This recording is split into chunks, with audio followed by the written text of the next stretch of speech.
টানা দুদিন তুমি রাগ করার পরে যদি কেউ তোমাকে এসে বলে শপিং করতে যাবে, তখন কি তুমি রাগ করে বসে থাকবে?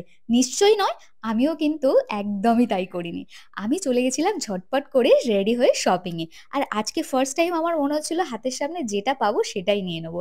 আর ঠিক যত বড় ঝামেলা তত টাকার শপিং। হ্যাঁ, এই আইডিয়াটা কিন্তু মন্দ না। এরকম যদি হয় আমার মনে হয় অনেক ঝামেলা রাগারাগি খুব তাড়াতাড়ি কমে যাবে, অ্যাকচুয়ালি বাজেটটা দেখে।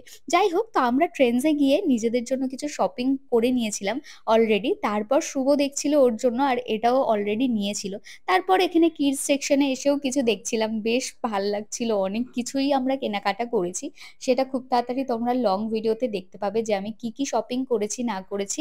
আর যারা এখনো আমার ইউটিউবটাকে সাবস্ক্রাইব করোনি, ঝটপট করে কিন্তু সাবস্ক্রাইব করে নাও।